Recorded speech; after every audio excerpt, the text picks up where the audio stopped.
Good morning. Thank you for joining us today. We are here at Bertram Creek Regional Park for Evergreen Tree identification. I'd like to acknowledge that we are doing this program on the unceded Syilx Okanagan territory. Today we're going to learn about evergreen trees, maybe conifers, and some quick ways how to distinguish some of the common evergreens that grow here in the Okanagan. Yeah. My name's James, and behind the camera is Kelly. So if you have any questions, please send them Kelly's way, and she will relay them on to me. I'd also like to make mention that while we're here today, we are going to physical distance to 2 meters away from other park users. So if you see us doing that, we're just trying to keep everyone here in the park safe. So we're going to head this way to see 2 of the most common trees here in the Okanagan.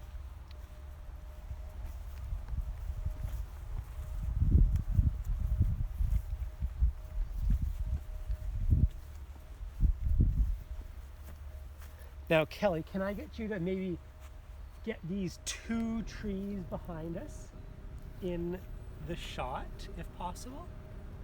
You bet. So on our left, there is a tree that's a little bit more spindly and a little bit more bushy looking. And then over here on the right, a little bit taller, shorter needles. And let's take a closer look at what those 2 trees are. Let's head on up here.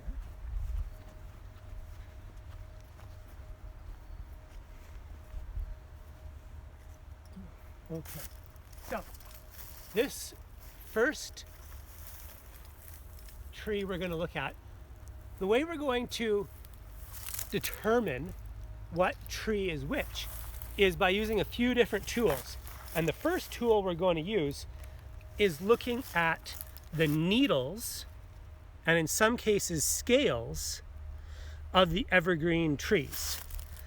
On this one here, you can see that the needles are growing singularly off of the branch. They're not in groups. They just grow straight out of the branch. I'm just going to pick one of them to show you.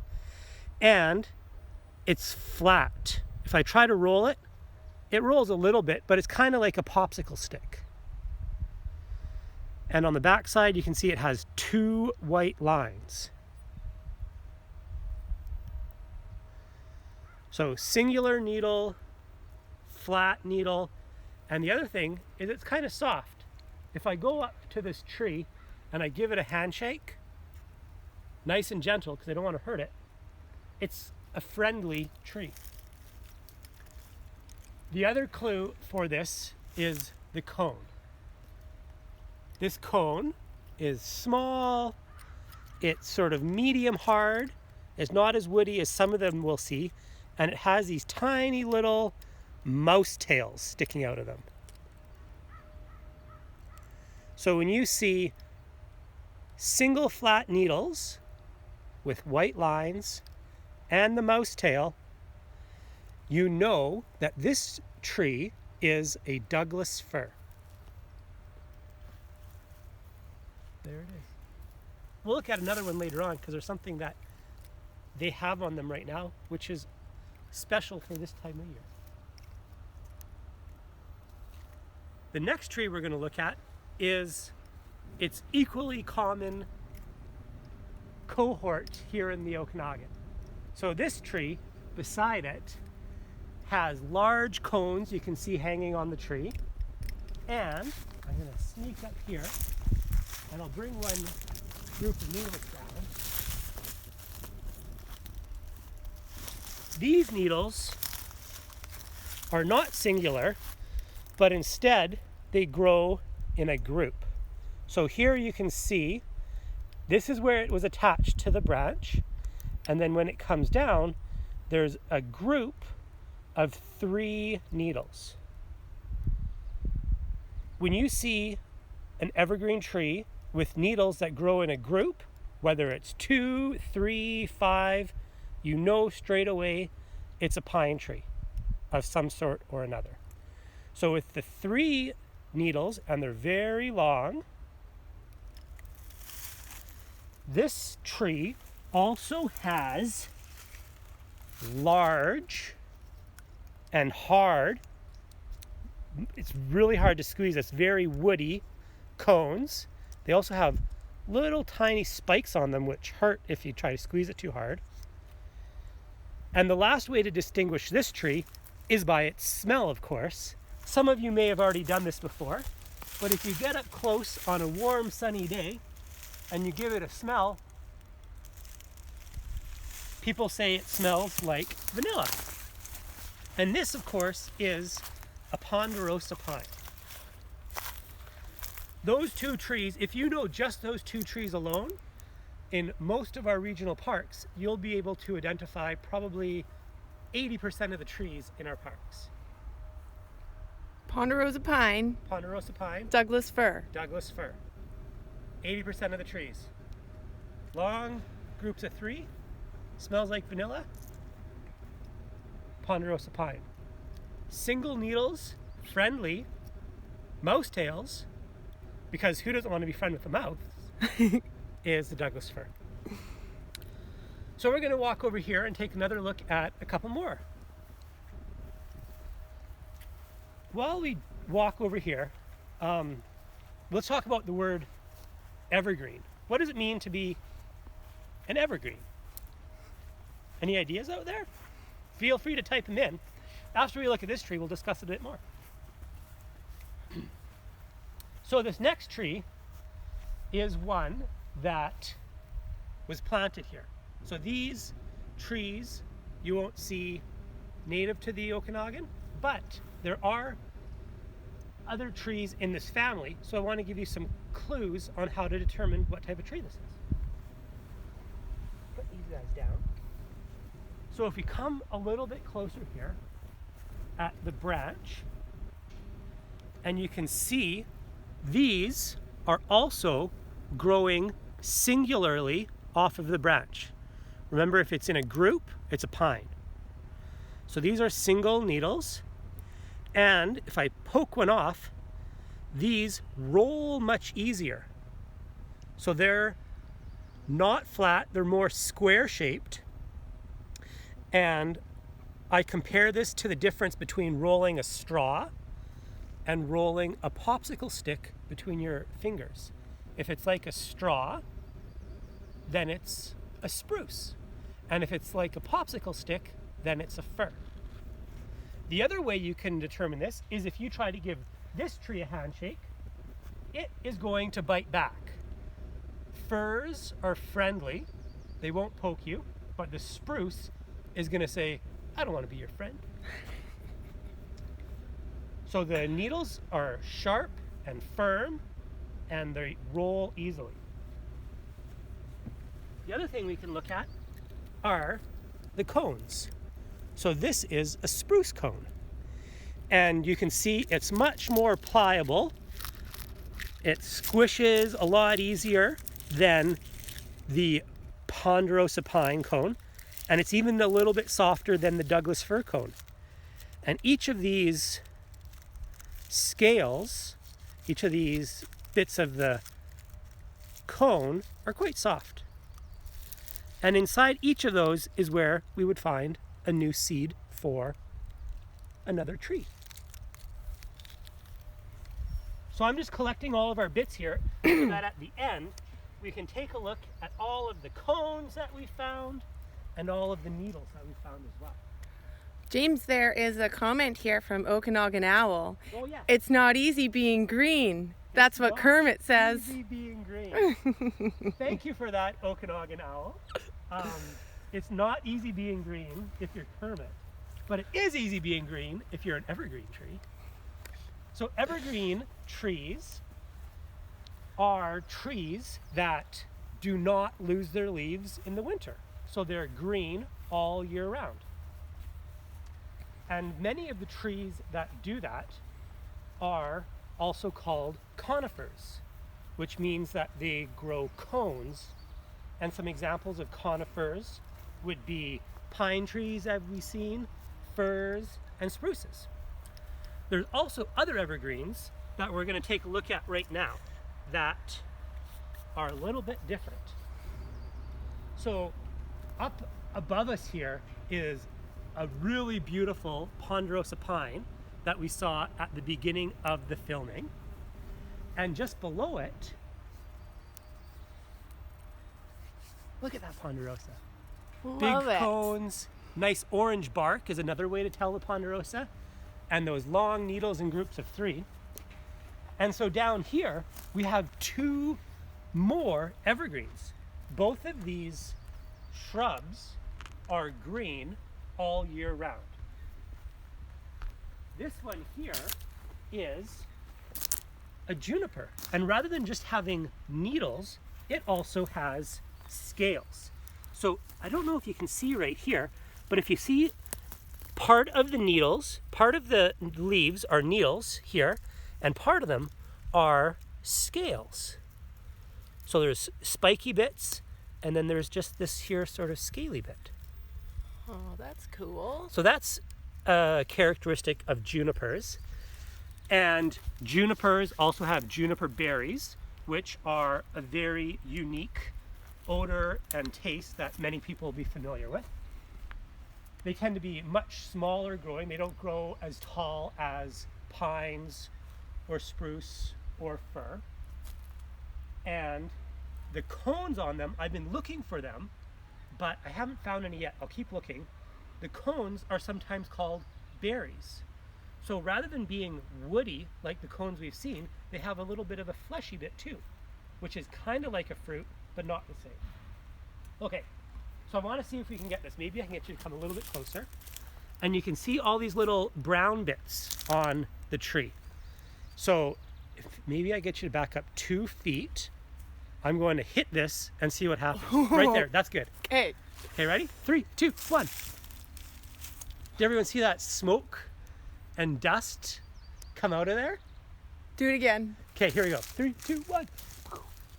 Whoa! Cool! What is that? That is pollen. So conifers, which we were talking about, which have cones, all use wind for pollination. So they have cones which distribute pollen and cones which make seed. And this time of year, pine trees, Douglas fir, all of the conifers are spreading pollen in the air all over the place. How many people have hay fevers? Lots of people out there. I'm going to start sneezing after just doing that. I think. Me too. And now that pollen's going to go and land on an ovule or maybe a female cone and pollinate an ovule to make a new seed. So that's another evergreen. Now here is something different. This also is an evergreen, but it is not a conifer. So this is a broad-leafed evergreen plant. This is a very common shrub here in the Okanagan called Oregon grape. And unlike all the conifers that we've seen that have cones, Oregon grape have grapes. They have fruit for their seeds. And they also have these guys right here coming out, which are flowers. And flowers don't use wind for pollination. They, of course, use bees and hummingbirds and all sorts of other animals to help them pollinate their next generation of plants. Great. Any questions out there right now? Oh, we got some reaction to that big cloud of pollen. Achoo! Like that, perhaps. Thankfully, it's a virtual program and no one gets affected by that pollen. I forgot my cones to recap. I'm going to be back in 1 second. Okay.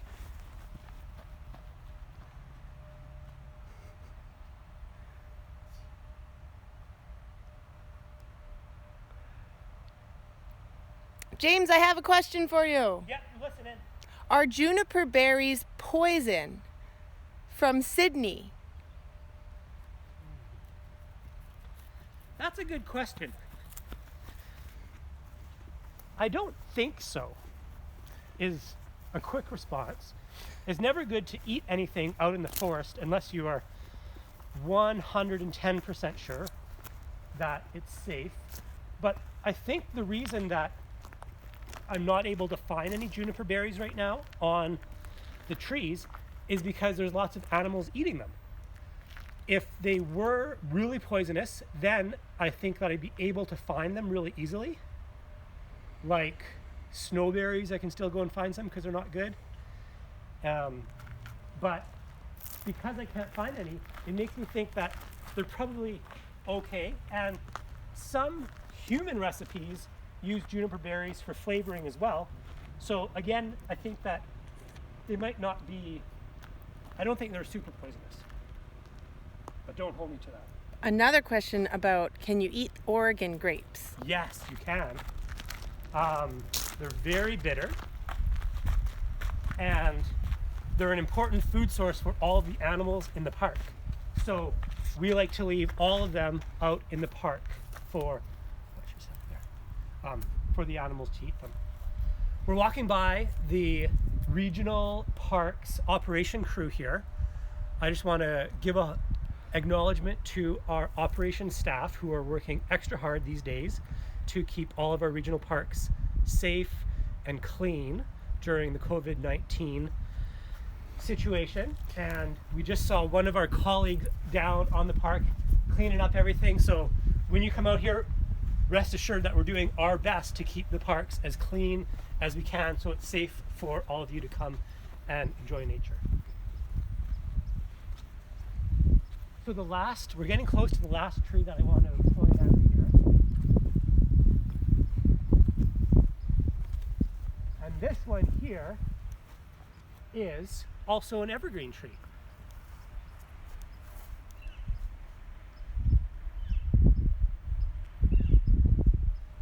So we're going to get close to this one. This one is a little bit different than the pine and the fir and the spruce that we saw earlier, because it doesn't have needles. It has scales for its leaves. So if you look close here at this nice leaf, the leaves are something called scales. They're not pokey like needles. They're not big, broad leaves that we're familiar with on maple leaves or oak leaves or even the Oregon grape. They're just sort of little fleshy bits that grow out and have chlorophyll in there and chloroplasts to get energy from the sun. And they're not spiky either. So this is a scale. This is a conifer, so it also has cones. And here are some cones on this branch right here. I'm going to grab a couple. These are some old cones. So these are much smaller than the cones we saw. And here's a single one. So rather than having a whole bunch of scales, it has 1, 2, 3, 4, 5, 6, 7, 8, not anywhere near as large as the pine or the fir or the spruce cones that we saw. It's very woody and hard. You can hear it crunching there. And this bark peels away in long strips. I'm not going to do it, but you can see here how there's long, nice strips that could be used for weaving baskets maybe, or mats. This tree is a western red cedar. And they are not as common in our parks because they like cool, wet, and kind of shaded environments, whereas a lot of our parks in the Okanagan are grassland, open. So the ponderosa pine and the Doug fir, which are adapted to drier, hotter climates are very common in our parks. And the western red cedar is only in those more wet areas and cooler areas, like, well, here is because we're super close to Okanagan Lake, and so its roots can get right down into the watershed. And then some other areas where there are cedars would be at Mill Creek or along Mission Creek Greenway, where there's canyons and there's nice little microclimates where it's a bit more damp and cool for them to survive. So we can do a quick close-up here of the different cones we saw. We have the western red cedar cone, the ponderosa pine, the Douglas fir, and the blue spruce. And when you're out trying to identify the different evergreens in regional parks, the first thing to look at are the needles. If there's a group of needles, you know straight away that it's a pine tree. If there are single needles, then it could be either a spruce, which is friendly if you give it a handshake. For a fir, did I say spruce? Firs are friendly, spruces are not. Spruces hurt a little bit, they're firm, and you can roll them. Firs are friendly, and they're like popsicle sticks. Then we have the western red cedar with scales. My challenge to all of you is to go out and try to find an evergreen tree in one of our regional parks that we haven't looked at yet today. There are many more different types of evergreen trees in our regional parks, and see if you can find one. We have larches, we have yews. The challenge is open to you all. If you do, please send us a picture of it and email it to us at either here on Instagram or at eco@rdco.com. So we're going to just wrap up here. I want to thank you all for watching our video here today and invite you all to join us for upcoming programming. Tomorrow at 1 o'clock, Risty will be doing a owl pellet dissection.